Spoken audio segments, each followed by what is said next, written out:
Hello दोस्तों। तो अभी आप देख रहे हैं जैसे ईरान और इजराइल और अमेरिका ये सब मतलब इनके बीच में युद्ध हो रहा है। तो ईरान के ऊपर इजराइल और अमेरिका ने दोनों मिलके ईरान पे हमला किया है। तो उसके वजह से मतलब वर्ल्ड में क्रूड ऑयल का प्राइस बढ़ रहा है और वो एक्सपेक्ट कर रहे हैं कि ईरान बोल रहा है कि मैं क्रूड ऑयल का प्राइस $150 डॉलर प्रति बैरल वो बढ़ा सकता है।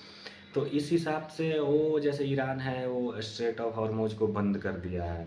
और वो क्योंकि वो स्ट्रेट ऑफ हॉर्मोज उसके बॉर्डर से पास से निकलता है तो वहाँ पे उसके पास एक मेन पॉइंट बन जाता है। तो उसके वजह से इंडिया में भी उसका इम्पैक्ट दिख रहा है। अभी इंडिया में एलपीजी क्राइसिस दिख रहा है जो एक छोटे तौर पे वो दिख रहा है, मतलब छोटे तौर पे नहीं है, इसका एक लेकिन छोटा इम्पैक्ट दिखा रहा है। और यहाँ पे गवर्नमेंट वो बोल रही है कि यहाँ पे अभी वो चीज़ें नहीं हो रहा है एलपीजी क्राइसिस। अभी आप देखिए उत्तराखंड में जैसे हो रहा है, यहाँ पे सिर्फ हॉस्पिटल को फैसिलिटी प्रोवाइड किया जा रहा है। यहाँ के कई सारी कॉलेजेस और हॉस्टल्स पीजी ये सब में लकड़ी पे खाना बन रहा है। आप देख लीजिए यूपी में क्राइसिस है, बिहार में क्राइसिस है, हैदराबाद बेंगलोर का 85% रेस्टोरेंट एंड होटल बंद हो चुका है, दिल्ली एनसीआर गुरुग्राम मध्य प्रदेश मतलब ऐसे कई स्टेट है जहाँ पे एलपीजी का क्राइसिस देखा जा रहा है। तो मैं अभी आपसे वो बात करूँ कितना इम्पोर्टेंट है स्ट्रेट ऑफ हॉर्मोज। तो उसके बारे में जैसे वहाँ से वर्ल्ड का 20% जो क्रूड ऑयल वो एक मतलब एक्सपोर्ट मतलब आता जाता है। और इंडिया का जैसे 60 to 65% क्रूड ऑयल वहाँ से वो होता है। मेरे पास कुछ डाटा है तो मैं वो आपको वो मतलब बताऊँगा। अब जैसे वो क्या बोलते हैं, जैसे वहाँ से स्ट्रेट ऑफ हॉर्मोज से 25% एलएनजी वहीं से जाती है। और जो इंडिया में जैसे इंडिया अपने क्या बोलते हैं सीएनजी का नहीं सॉरी एलपीजी का जो जितना वो मतलब इंपोर्ट करती है उसका कितना nice 50 to 60% straight of Hormuz से तो मतलब मिडिल ईस्ट से आती है।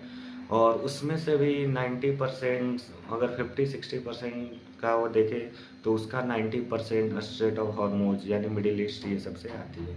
तो इस तरीके से मतलब स्ट्रेट ऑफ हॉर्मोज बहुत इम्पोर्टेंट हो जाता है। मानो जैसे एलपीजी का कंजप्शन इंडिया में किस मतलब वो खरीदता कहाँ कहाँ से है। कतर से खरीदता है, सऊदी अरब से खरीदता है, ईरान से, और साथ में यूएई ये सब जो देश हैं मतलब कुवैत ये सब यहाँ से मतलब 90% अपना जो इंपोर्ट करती है इंडिया उसका मतलब ये मिडिल ईस्ट से आती है। और उसके हिसाब से अगर देखा जाए तो इंडिया में पर डे मिनिमम 85 से 90 हज़ार टन एलपीजी मतलब वो खाना बनाने में मतलब इंडिया में जो 80 to 85% जो लोग हैं वो खाना बनाने में मतलब रसोई में जैसे डोमेस्टिक यूज में आते हैं। और 15-13% जो है वो आते हैं इंडस्ट्रियल यूज और जैसे और भी रेस्टोरेंट ये सब में कॉमर्शियली तौर पे। तो उस हिसाब से आप देख सकते हैं यानी पर डे एक सिलेंडर होता है 14 kg का डोमेस्टिक 14.2 मतलब 14 kg 200 ग्राम का। तो उस हिसाब से इंडिया में पर डे 60 लाख सिलेंडर का ज़रूरत है। और उस हिसाब से देखा जाए तो एक साल में इंडिया को कितना एलपीजी का ज़रूरत है, 31.3 मिलियन मैट्रिक टन एलपीजी का ज़रूरत है।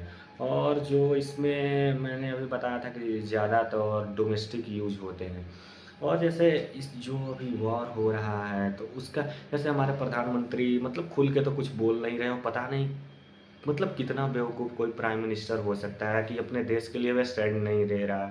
और जो तुम्हारा मतलब उस टाइम से ही जैसे खामेनेई 1989 से जब वो ईरान का सत्ता संभाला था उस टाइम से ही वो इंडिया के सपोर्ट में है।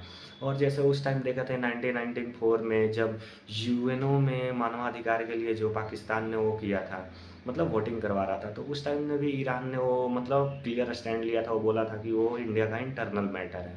तो उस टाइम भी ईरान ने सपोर्ट किया था। और जैसे ईरान ये भी मतलब वो रहता है कि या मतलब वहाँ से आप क्रूड ऑयल लीजिए और रुपए में पेमेंट करिए या फिर। तो अभी आप देख रहे थे जिस तरीके से मतलब ईरान सारे जगह पे सपोर्ट करता है इंडिया का।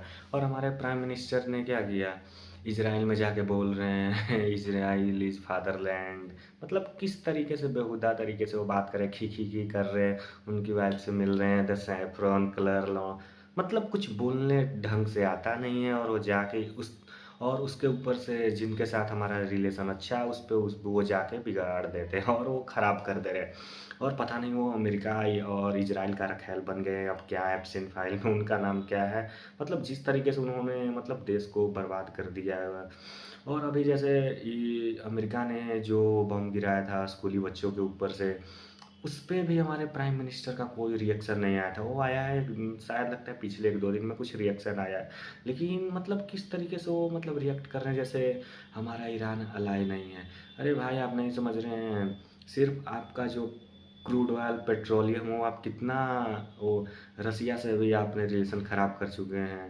लेकिन ख़राब तो हुआ नहीं है, जैसे आपको परमिशन दे रहा है अमेरिका तो आप ले रहे हैं। मतलब एक जो इंडिपेंडेंट होने का मतलब क्या है, आप संप्रभुता का क्या होता है मतलब, ये मतलब बेसिक चीज़ें पता नहीं है और अंधभक्त इस पे वो बोलते हैं कि जैसे मोदी जैसा पावरफुल। और अभी कुछ मतलब कल ही वो अफवाह उड़ रहा था कि जैसे स्ट्रेट ऑफ हॉर्मुज के लिए मतलब इंडियन शिप को जाने दिया जा रहा है, वैसा कुछ नहीं, वो सब अफवाहें हैं। लेकिन अभी कुछ बोल रहे हैं कि 2 एलपीजी का टैंकर वहाँ से वो पास हुआ है। अब अगर ये अगर सही है तो अच्छी है कि ये मतलब क्राइसिस से थोड़ा निपटा जाएगा। लेकिन फिर भी मतलब इंडिया ने जिस तरीके से वो ट्रीट किया ईरान के साथ वो बहुत शेमफुल है। और जैसे जो ये अगर वॉर अगर लंबा अगर चला तो इसका इम्पैक्ट बहुत लंबा होगा इंडिया और बहुत ख़तरनाक होगा। और ये इस वॉर का सबसे बड़ा इम्पैक्ट इंडिया पे ही पड़ रहा है, क्योंकि वो दोनों साइड से फंसा हुआ है। ये मतलब रसिया से आपने मतलब अमेरिका के चक्कर में रसिया से आपने वो ख़राब करके रखा हुआ है। ईरान की वजह से आपने मतलब इजराइल और ये वो मतलब कॉन्फ्लिक्ट की वजह से आपने न्यूट्रल स्टैंड ली। यहाँ पर स्विट्ज़रलैंड ने भी उस मतलब अटैक को मतलब उस तरीके से वो बोला है। तो अब जैसे अभी देख रहे हैं मेरे पास कुछ है जो मतलब इम्पैक्ट क्या क्या आएगा उस वे में हम देख रहे हैं। जैसे इसका तेल और गैस महंगा होगा, तो अभी जैसे ये मतलब प्रति बैरल 110 रुपये डॉलर का आ रहा है, और ये ईरान ये मतलब वो बोल रहा है कि 150 डॉलर प्रति बैरल भी जा सकता है, तो और ज़्यादा से ज़्यादा 200 डॉलर भी। और इस वजह से जो अमेरिका का राष्ट्रपति ट्रम्प है वो थोड़ा मतलब वो मतलब पीछे हट रहा है वॉर में। अगर ये लंबा जाएगा तो बहुत दिक्कत होगा। और जैसे इंडिया अपना जो 85% ऑयल जो यूज करता है क्रूड ऑयल वो इम्पोर्ट करता है। और अगर ये पेट्रोल डीजल महंगा होगा, एलपीजी शॉर्टेज क्राइसिस तो अभी चल रहा है। और जैसे अगर ये लंबा चलेगा, जिस दिन अटैक हुआ था उसके 1-2 दिन बाद ही रुपया 2 रुपये और वो चला गया था, डॉलर के मुकाबले और कमज़ोर हो गया था। और अगर वो कमज़ोर होगा तो और भी तो जैसे होता है खाने पीने का सामान बढ़े महंगाई हो जाएगा। अगर तेल कॉस्टली होगा, ट्रांसपोर्टेशन महंगा होगा, फिर हर चीज़ महंगा हो जाएगा। तो मतलब तेल कैसे इम्पैक्ट डालता है, ट्रांसपोर्टेशन पहले महंगा होगा, फिर सामान महंगा होगा, और हर चीज़ मतलब उस तरीके से महंगा होते जाएगा। तो ये सब वॉर के और भी, ये तो सिर्फ तेल महंगाई होने का है, खाने पीने का सब्जी महंगा हो जाए, किसानों का फर्टिलाइज़र और डीजल ये सब महंगा हो जाएगा। और आपको जैसे पता है कि इंडिया का 60 to 65% पॉपुलेशन एग्रीकल्चर से है।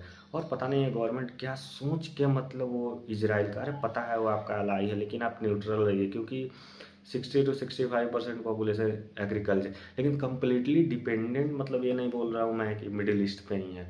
हमारा यूरिया ये सब यूक्रेन और रसिया से भी आता है और कुछ अमेरिका से भी। और अमेरिका तो इंडिया को मतलब वो एक्सपेरिमेंट जोन बना के रखा हुआ है, जैसे अफ्रीका को बनाया हुआ था। जैसे मैं अभी फर्टिलाइज़र और वो क्या बोल रहे हैं एग्रीकल्चर पर क्या इस वॉर का असर पड़ेगा। जैसे बहुत सारी यूरिया और फर्टिलाइज़र मिडिल ईस्ट से आते हैं। और उसमें से कौन कौन से, और मतलब फर्टिलाइज़र डायरेक्टली नहीं, वो रॉ मटेरियल आते हैं सऊदी अरब, कुवैत, कतर, ओमान, ईरान ये सब से आते हैं। और जो मतलब 30 to 35% जो फर्टिलाइज़र यूरिया है वो हम लोग मिडिल ईस्ट से इंपोर्ट करते हैं।